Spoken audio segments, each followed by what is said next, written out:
Welcome to another insightful interaction with one of our toppers that we have here, Dr. Nishid Thakkar. And it's actually an interesting story to share about Dr. Nishid.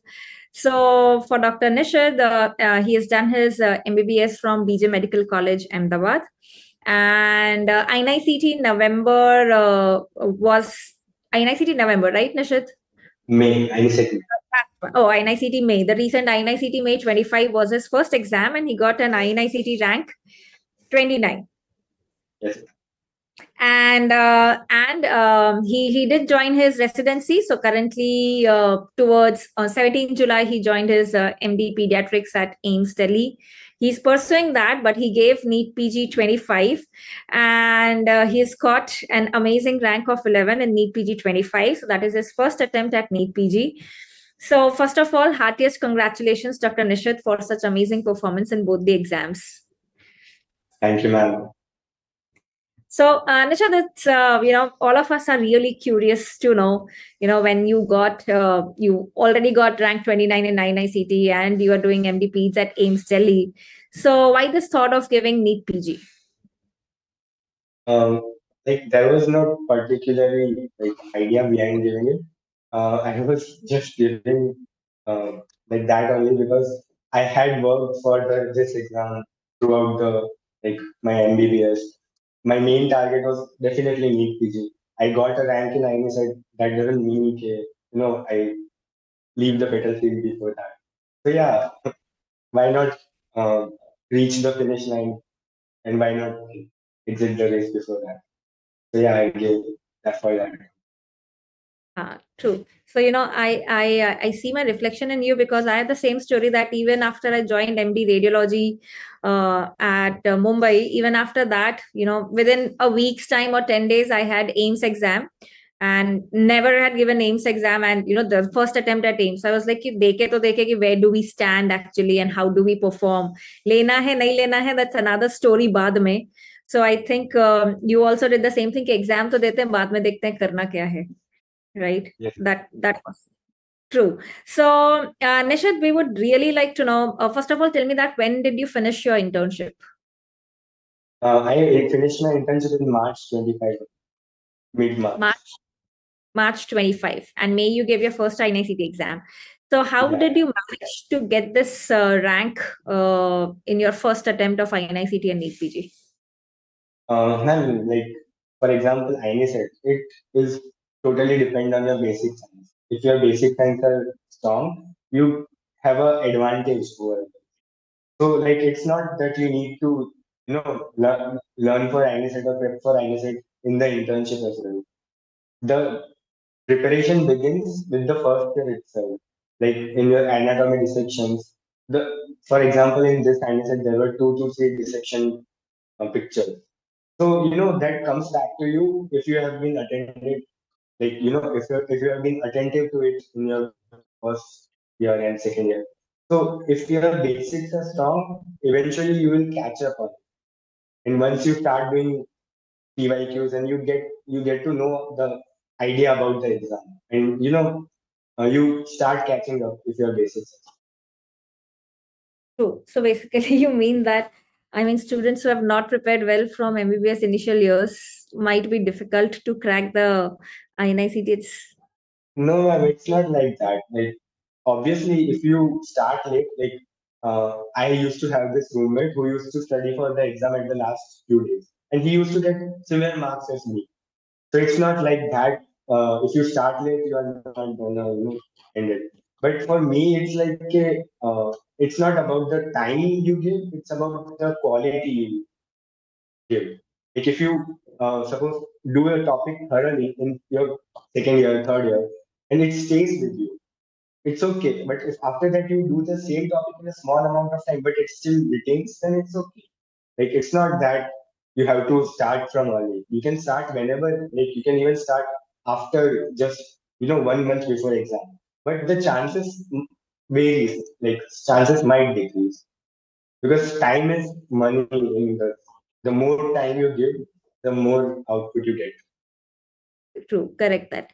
So, Nishid, we would really like to know because, students face a major query that what to start with when you are starting to prepare. So you have main videos, you have rapid revision videos, you have LRRs, you have Qbanks. So what should be the approach in the various subject approach in the app, the PrepLadder app content that we have? Like it varies from from where you are starting. It's like you are in just in the last month. Then I guess I would say that the last rapid revision is it encompasses the whole like important topics that are asked in exam. So the LRR covers the exam important topics. So if you have very little time, you can definitely go to it. And there are some highlight topics which examiners tend to ask in depth. So what you can do is you can go to main videos of those topics as well. So your every base is covered in that way. Yeah, that's a smart way. So basically, depending on the amount of time and prioritizing the topics is what is important. And Yeah, for example, like for example, you also need to look at the exam. Suppose I like subjects like psych and PEs and all that, but they don't have that much of weightage as compared to PSM or pharma. So it's like you need to know the exam as well. The more questions are asked from which subject, you need to give more time to it rather than the subjects you are confident in or you like, because it's at the end of the day, you need to give like do all the 19 subjects to get your main branch. true, correct. And how was your approach towards the Qbank? Like, did you do just the entire Qbank or the custom modules, or started with PYQs? How was your approach?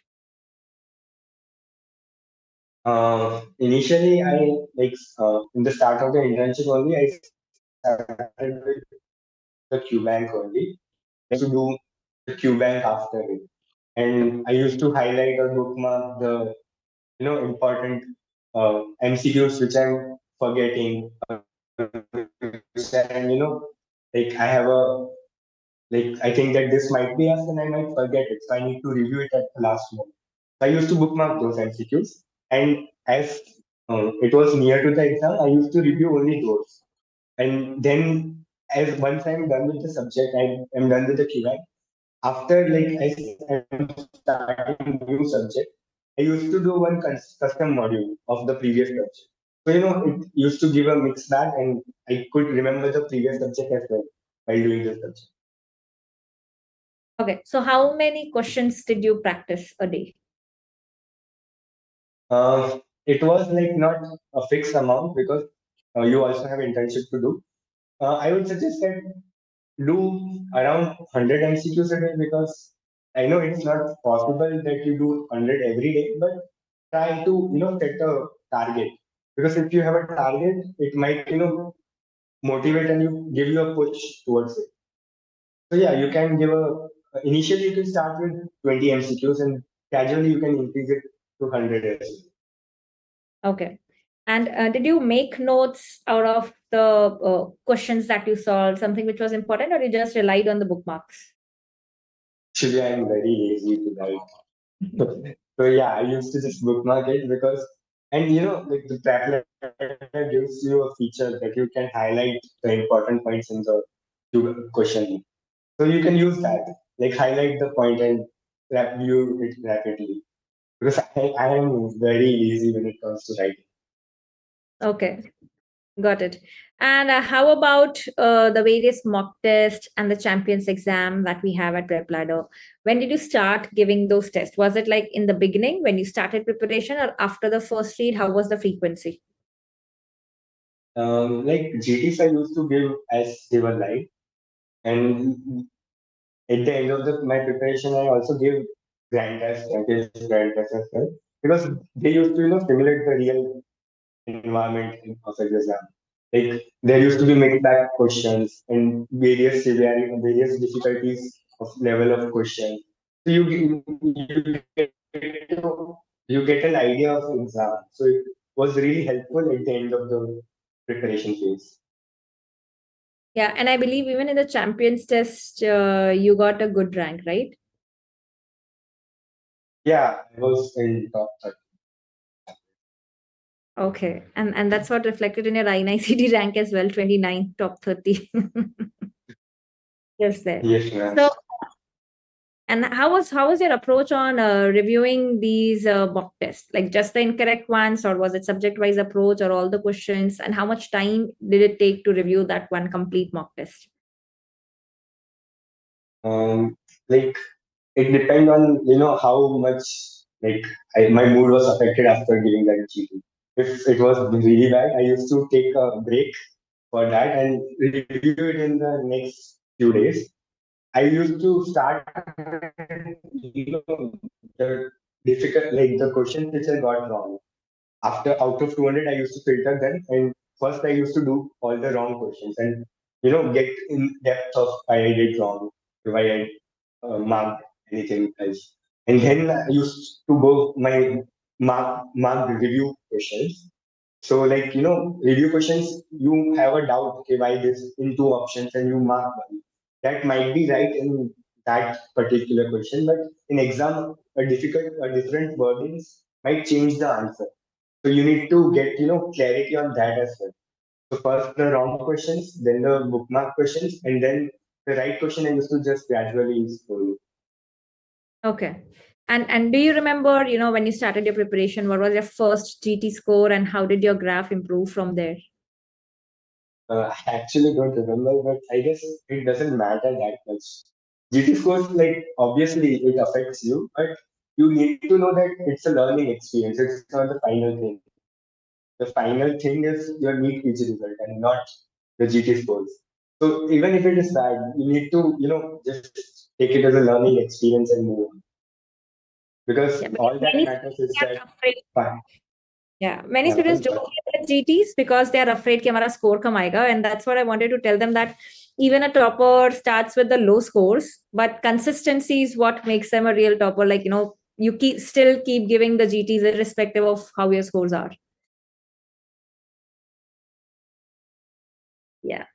And Nishid, what do you think, looking at the current papers, be it the INI-CET or the NEET PG, how much PYQs, doing the PYQs is important, and how many years PYQs should be done? I would say that lately the trend is not PYTs, but it's PYTs. Like previous topics have become more important rather than same question being repeated. Yeah, they are like very fond of asking the same question, but in another way or another point of view. So yeah, you need to, but all those topics are hide topics in the real life. For example, they do ask trauma questions a lot because we see a trauma patients a lot in the setting. So if like if you just observe in your internship, okay, what all is going around, what are the common things, you might get a hindsight that, oh, this topics might be important because there will be 10 to 15% whose answer nobody knows, but it's just luck about. Your rank wouldn't be decided by that. Your rank would be decided by the other 180, which are the common questions. Got it. So, if I ask you that, how many PYQs did you do? Like, did you how many years? I guess I did till 2019. 2019, yeah. Both INI-CET and NEET. 5 years. Yeah, 5 years. Okay. And did you also do the FMG PYQs? No, I didn't do any. Well, particularly, I didn't do, but they might be included in any grand test or like that. I might have gone through it, but not specifically. Okay, okay, got it. And Nishad, we would definitely like to know, any educators at PrepLadder whom you would like to, give those special gratitude and thank you messages. It would be definitely one of the faculty would be Dr. Deepak Malwa. He's like a great clinician, like who makes you fall in love with medicine. And another would be Dr. Ankit Kumar as well. Like I learned pharmacology from him, and he made it very simple because pharmacology is but too many, you have to learn too many things, but he made it quite simple and it became easy. Okay, that's great.